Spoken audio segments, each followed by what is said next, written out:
Like literally women would just breathe in the wrong way and they would be hung. They would get hanged.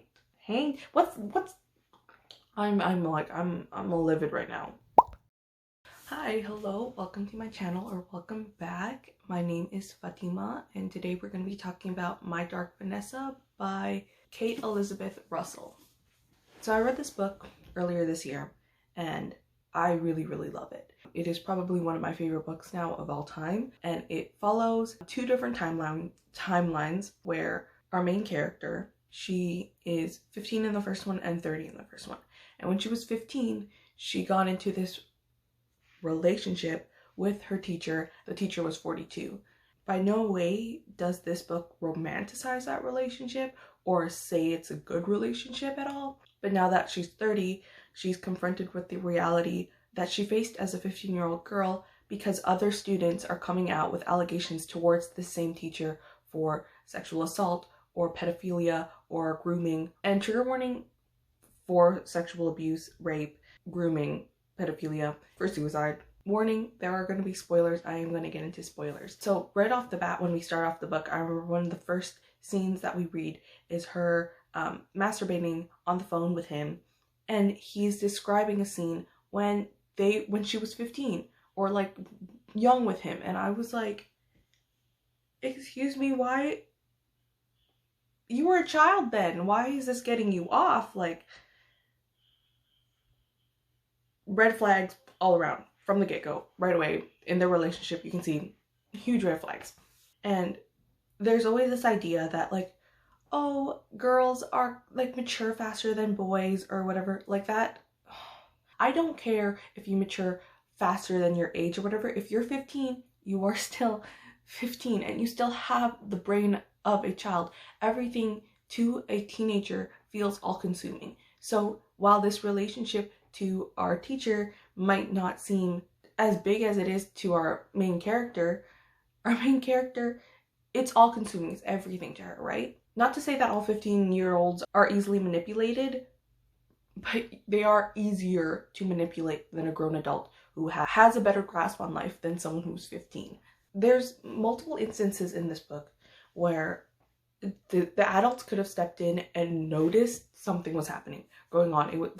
They weren't hiding it very well, to be honest. There's one scene where she was like doing her work on the table, and then Mr. Stern, the teacher, comes up and like is like near her, kind of touching her, kind of, you know, and this is when they were like already starting kind of their relationship. And then another male teacher walks in and like low-key sees this happening, and this male teacher just like goes, we all have our favorite students. And I was just like, what the heck? Like, Mr. whatever his name was, Nice, I don't remember that guy's name, but oh my god, that's messed up. That is so messed up. And there's like there's another teacher there, a woman teacher, who has like a little crush on Mr. Stern, and she blames the students. She's like, oh my god, those students are like in love with you or whatever. And I'm like, girl, your first priority are those students. Okay, I don't care if you have a crush on them or whatever. Your first priority is the safety of these students. And like, a lot of the students were very uncomfortable with Mr. Stern. Like, a lot of his lessons were huge red flags. I'm like, I don't know how this man's got away with so much. Like, just the adults in this book kept failing and failing and failing her, and it makes me so freaking sad. Oh yeah, and there's one point in the book where Mr. Stern, the teacher, he's like to Vanessa, our main character, oh my god, you're basically a woman already at 15. She's a child. She has a body of a child. And there's this weird, like, just in society, this weird infantilization of women. Like, the beauty standards of women is basically like infantilizing them, right? Bigger eyes, no hair, no wrinkles, no stretch marks, no fat whatsoever, no extra cushioning or anything. Like, anything that makes a woman's body more womanly, more grown, those are the things that society says, no, that's ugly. And it's really weird. There's this weird infantilization, and this book touches upon it a lot. Like, there's little references here and there that shows in society this infantilization of women. There's scenes where they're driving in a car and the radio's playing, and the main character notices, like Vanessa notices, this song is about liking a young girl, or the books and the texts that they read have very young characters, or you know, like there's little like tidbits here and there that shows like this infantilization of women. It's kind of pervasive in society, and that's really scary. I think the only character I actually really loved and was like a breath of fresh air was the therapist.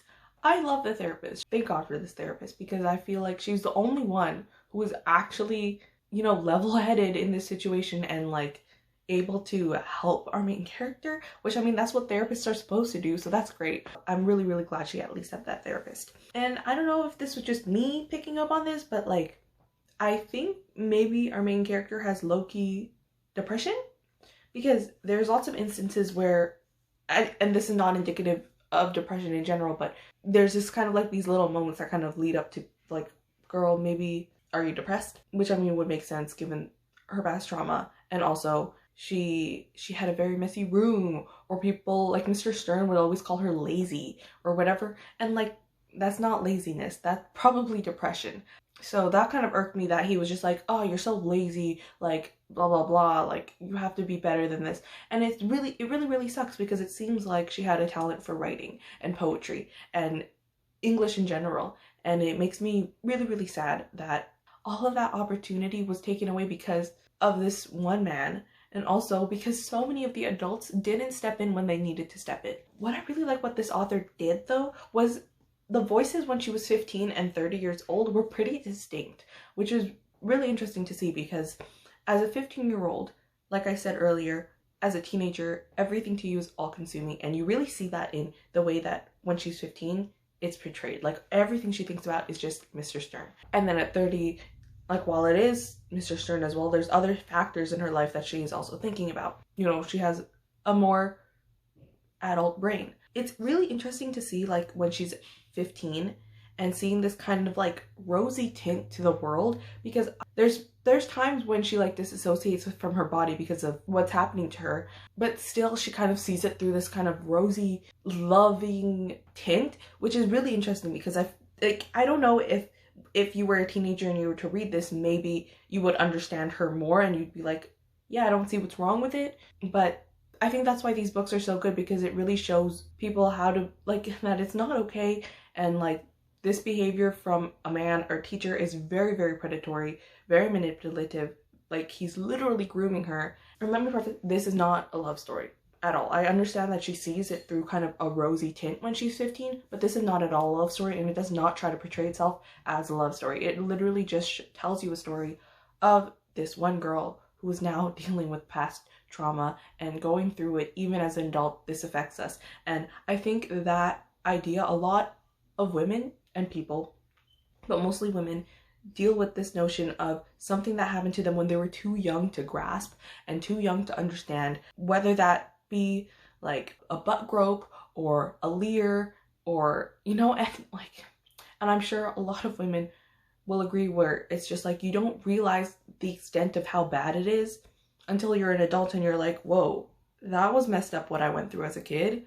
I was a child. I feel like a lot of women and people who've gone through some sort of sexual harassment or abuse will relate to her, even if you haven't been groomed. Yeah, there's times in this book where I had to put it down, I had to pause, and I had to like read something fluffy and nice and cute, because I was like, oh my god, this is some heavy stuff sometimes. So warning for that.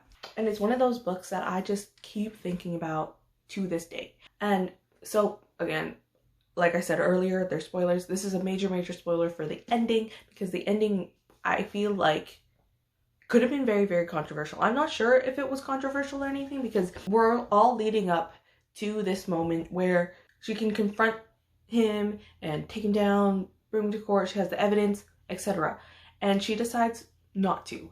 And I think it's very interesting. I really like that the author did that, because it shows that you don't have to tell everybody about your trauma. You do not have to forgive your abuser, and you do not have to, you know, do what everybody wants. And I know our main character sometimes thinks like, oh, these girls are just doing it for the clout or whatever. Like, you don't actually know what it's like.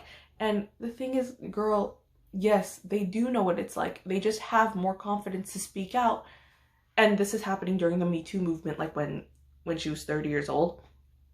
So a lot of girls were speaking out, and a lot of people were speaking about their sexual abuse experience and trauma. And a lot of the times, you need somebody else to push you through that, because it's scary to do it on your own. It's scary to be the only one saying like, hey, I have past trauma, I have been sexually abused, I have been sexually assaulted, me too. And it's just a form of solidarity with the other people who have gone through the same experiences or similar experiences that you have. And it's not for the clout or anything, because what clout would you gain from telling people, hey, I was hurt? That's not clout. That is your process of healing, and everyone has a different process of healing. And our main character, Vanessa, girl, if your process of healing means not telling anybody about it, that's okay. I'm glad that you talked about it with your therapist, and I'm glad you're moving on, and I'm glad that you're starting to define your life not based on this one man who really messed it up for you. But that does not mean you are a mess or your life is a mess, because you are still a human being, and that in itself is valuable. So yeah, it was a very interesting ending. And of course, we all want that, like, oh, he's being taken down in the moment, you know, retribution, revenge. We all want that. Like, I so wanted her to go to the police, all of this stuff, but ultimately he also, again, major spoiler, he killed himself. And I'm like, what really irks me about that is that he was just like, oh my god, all these girls are coming out with allegations towards me. I'm like a Salem witch at the witch trial. Dude, that is so not the same thing. That is so not the same thing. You're not innocent at all in this thing. This is something you actually did to these girls and women, and you're comparing yourself to a Salem witch? I'm livid. I'm like, what the heck, man? Oh my god, like, that is so completely different, and it's so, like, such a slap in the face to women in general when you try to compare yourself to a Salem witch trial victim. He was really trying to compare himself to a Salem witch victim when these victims in the Salem witch trials could literally just look at a man the wrong way and they would die. They'd be like, oh, that's a witch. If a woman speaks her mind, oh, that's a witch. If a woman literally talks to her friends, that's a witch. A woman breathes, that's a witch. That's what it was like with the Salem witch trials. This is nothing like the Salem witch trials, dude, because you are not innocent in this endeavor, and you are actually the perpetrator of so many of these women's traumas. Also, red flag when a teacher is pulling on, like, girls' hairs and stuff like that. First of all, very immature. Secondly, disgusting. Why the hell are you touching your students like that, even if it's just a hair tug? Like, red flag. Huge red flags. And I'm glad that some of the girls in Vanessa's grade were also like, he's a red flag. Like, I don't... That teacher's weird. That teacher scares me. And even despite that these girls, a lot of the girls in her class and in previous classes, like one of the girls in her class, her older sister, she was like, yeah, my older sister said he was a weird pedophile or whatever. And I was like, yeah, like, what the heck? And it's always weird to see Mr. Stern, like, try to justify his actions because he's just like, oh, you're basically a woman, or you have the body of a woman, basically, or it's not the same. It's not like you're 10. It's not like you're 8. It's not like you're whatever. Dude. That's messed up.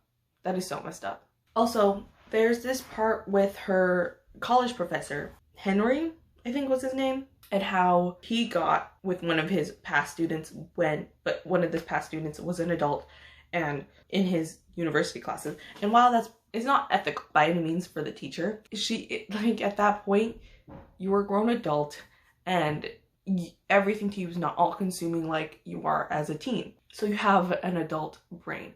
And so that's why there's less stigma for university professors getting with their students, because those students are consenting adults at that point.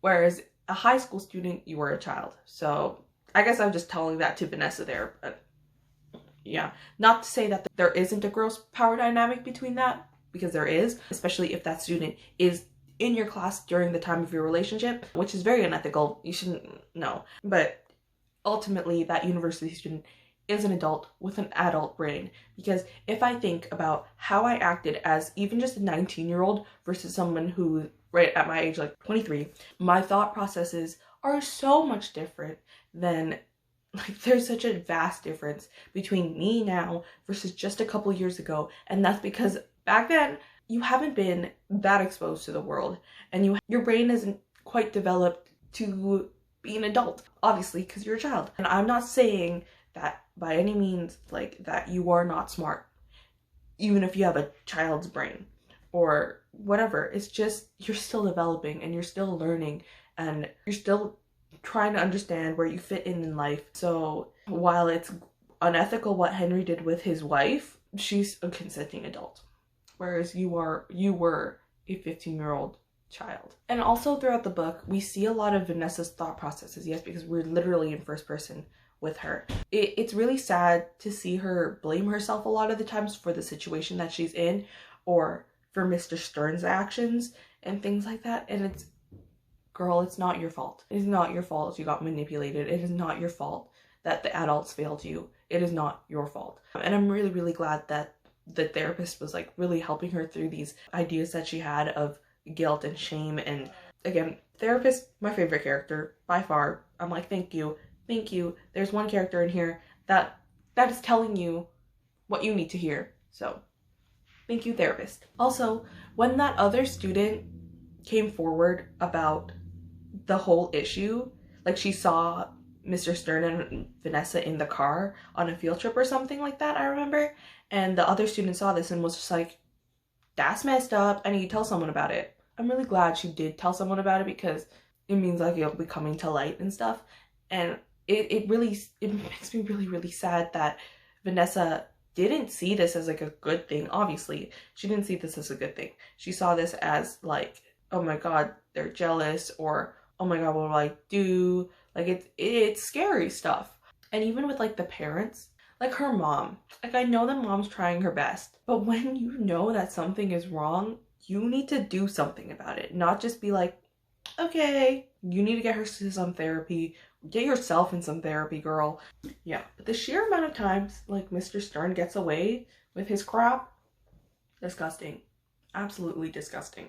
And it's weird that like after the whole situation with Stern, when she gets to university, now she feels like herself, she's the predator and she has to act like the predator in relationships or things like that. I don't know. And also, there's one time when she gets transferred schools back in high school where she like goes out with some of her new friends or whatever, and there's an old man there at like this bowling alley, and she basically goes up to him, flirts with him, and this man is just like, I could go to jail looking at you. Dude, then that means don't look at her. That means that it is your responsibility as an adult to not look at her. Do not objectify her. Do not sexualize her. She's a child. There you go. So, yeah.